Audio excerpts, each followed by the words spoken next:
Nous avons donc décidé de faire cette journée dans le cadre de la Pornic Bayona, suite à la dernière course que nous avons organisée, qui était la Pornic Rerun, qui a été, je pense, un grand succès, avec nos amis de Rio. Des RSO, des réglementations spéciales offshore. Alors pourquoi on avait souhaité réaborder ça avec vous 3 mois avant la course? Justement pour éviter un certain nombre de problématiques. Une course au large néanmoins, quelle que soit la distance, donc on va en général jusqu'aux catégories 3. Il n'y a pas de course en catégorie 4 pour l'instant, 5 et 6 d'ailleurs. Il y a trois différentes catégories. Vous serez en solo, vous serez en double et vous serez en équipage. Et bien entendu, la façon d'appréhender la sécurité selon qu'on soit seul, en double ou en équipage n'est pas du tout la même. Et ce qui peut paraître important pour une catégorie l'est encore plus pour une autre.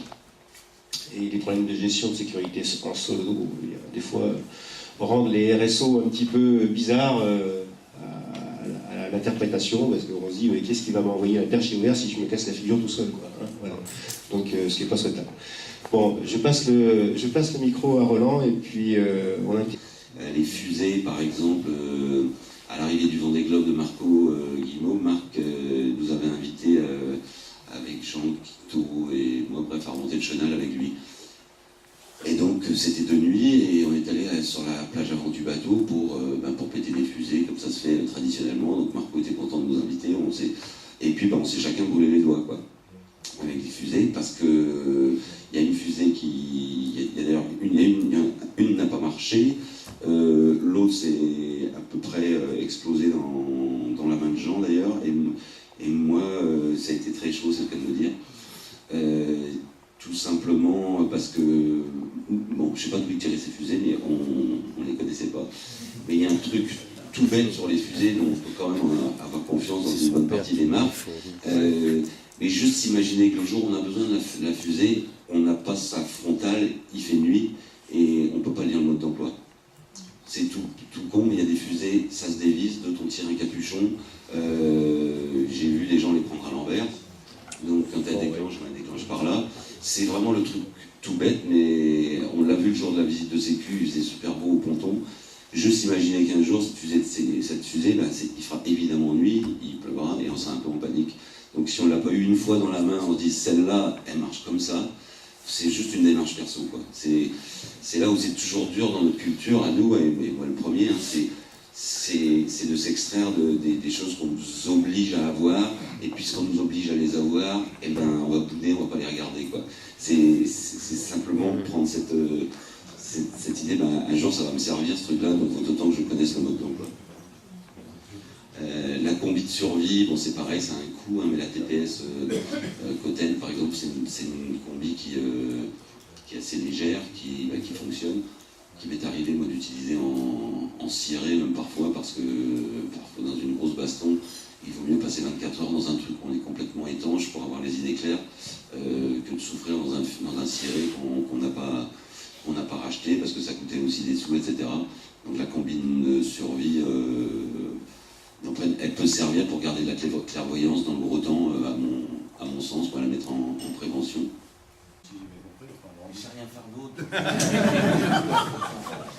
Et donc vraiment c'est très très sympa. Et puis moi ce que j'apprécie, et puis j'écoutais quelques échos, c'est ce que j'aime bien, c'est la simplicité.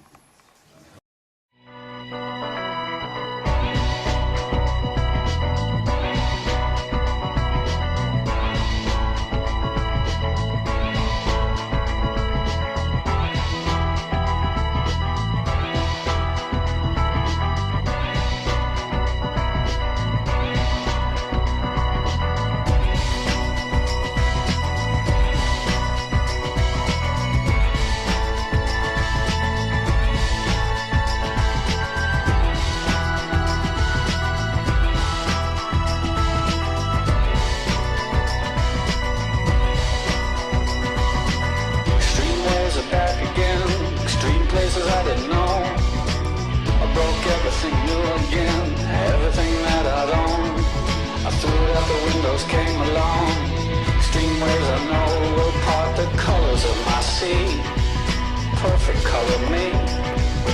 Extreme ways that help me out late at night. Extreme as I had gone to never see any light. La tête de bouteille est là. Voilà. Donc la drisse de percussion, elle doit faire 105 mètres de long. C'est marqué sur tous les radeaux, hein, la longueur de la drisse. Alors suivant les types de radeaux, en plaisance, c'est généralement 5 mètres, peut-être 8 pour certains classes 2, puis après les autres radeaux, ça peut aller jusqu'à 30 mètres. Donc la drisse, elle est levée sous le radeau et on la tire à partir de là. Alors, ce qui est important, la première chose à faire avant de mettre un radeau à l'eau, c'est de l'amarrer. Ça paraît évident comme ça, mais il y en a quelques-uns qui ont oublié de le faire. Et là, ça... Ils sont pas là pour raconter. Dans le cadre des RSO, on vérifiera qu'il soit amarré dès le départ. La drisse, Ne plombe pas. La drisse suffit Plombe à la pas marée. forcément la drisse, mais le radeau. La drisse suffit à la marée.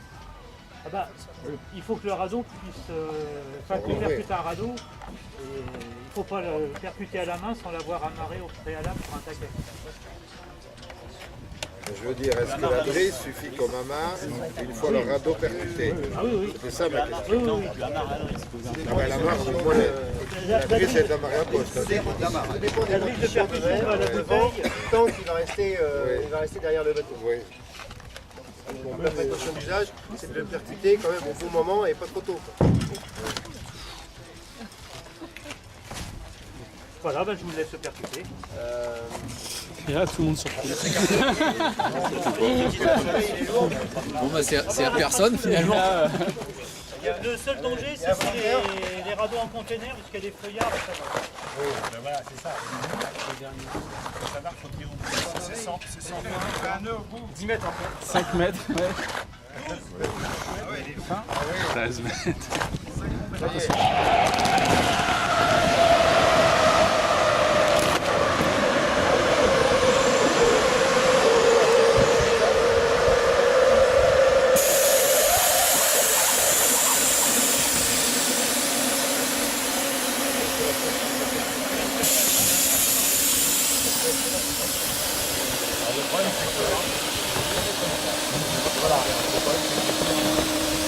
Mais il y a quelqu'un dedans. Donc vous allez la remettre En général, tu mets un coup de couteau avant de monter à bord de l'autre bateau. Alors ce qu'on entend, ce sont les clapettes sur pression qui vont décharger. C'est du gaz carbonique.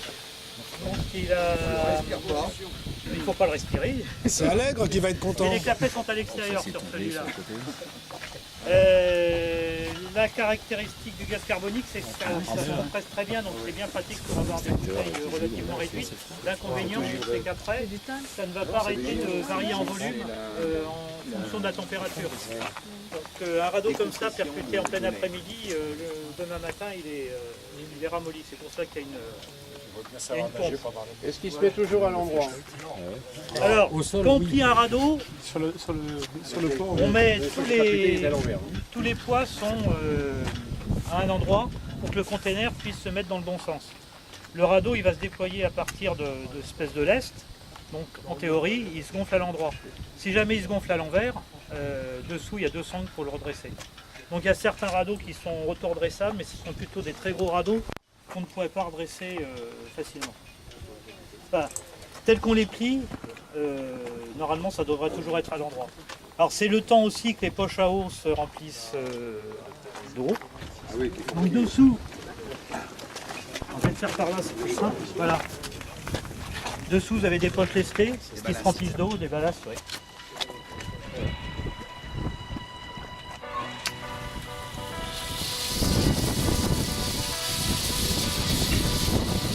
Vous voyez le ciel qui est en train de, malgré le vent qui pousse par la vache, il retombe quand même ici.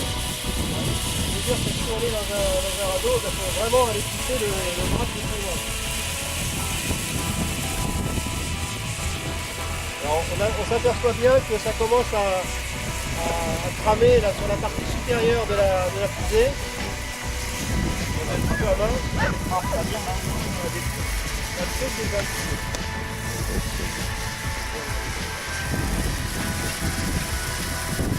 Le mec avait son annexe. Alors, on imagine assez bien aussi que s'il y a personne, Saute maintenant. J'attends le carton. Il y a des gens qui regardent, ils sont passés, ils sont même pas arrêtés. Ils sont même pas arrêtés les furies. Dégueulasse. Dégueulasse.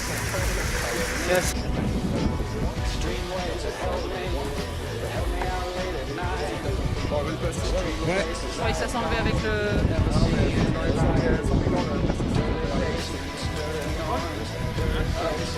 Ah bah non, fais gaffe parce qu'il y a la forêt.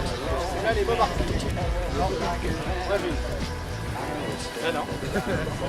Il a claqué pourtant. Hein. Ouais, il a claqué, mais... Ça a percuté, mais ça s'enflamme pas. Elle opercule, enfin pas l'opercule, mais le plastique. Oui, c'est une des miennes. Ouais, c'est une des tiennes.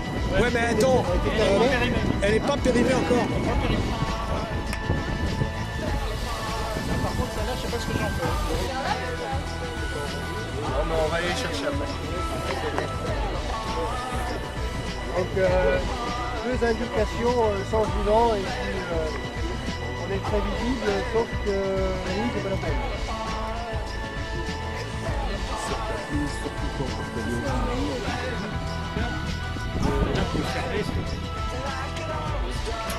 C'est tellement difficile qu'il y a une poignée sur le curseur. Ah oui. Ah non, la TPS, ça peut servir de...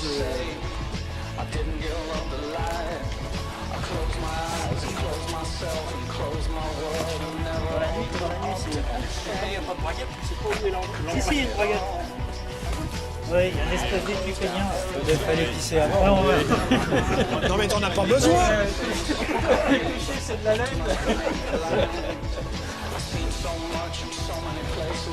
Alors là, il y a un petit coup à prendre. Un petit coup à prendre. C'est un peu surprenant. Attention. Les gens on joue le feu. Non mais les autres sont pires, hein. Peut-être qu'on les ferme tous les six. Ça paraît... Tiens, coucou. Putain, il peut plus respirer. Et de mémoire, je crois que c'était justement Thierry Dubois qui disait que à la fin, ouais, je peux y aller. Il avait envie de pisser, il avait pissé dedans, et que c'était la plus grosse connerie qu'il ait faite parce que comme il est resté longtemps Dans sa combi. Ça s'était ça lui avait rafraîchi, fait des engelures. Ah oui. Je vais où? Bah, dans l'eau par exemple. Tu fais ton business.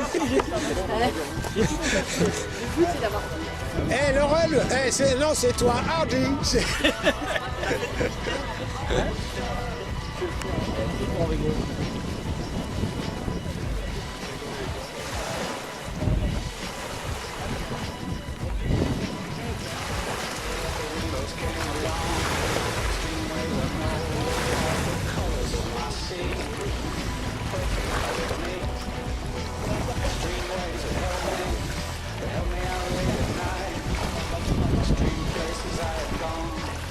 Déjà les gants ils sont pas étanches. Hein.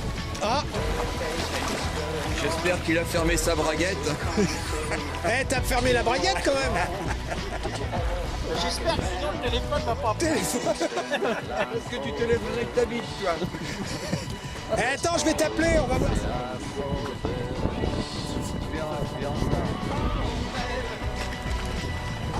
Il a fait où son stade? Pour monter dedans, c'est un peu galère.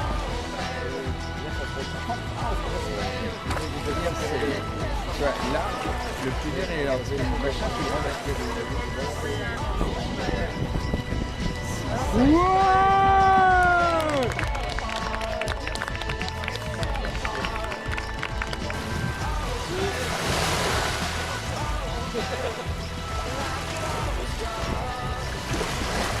C'est pas une vie, hein. Ah, la petite balade en mer, c'était sympa.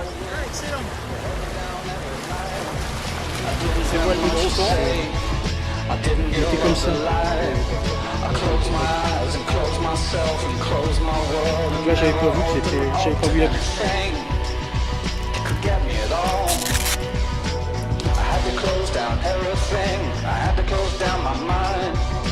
Too many things caught me, too much could make me blind.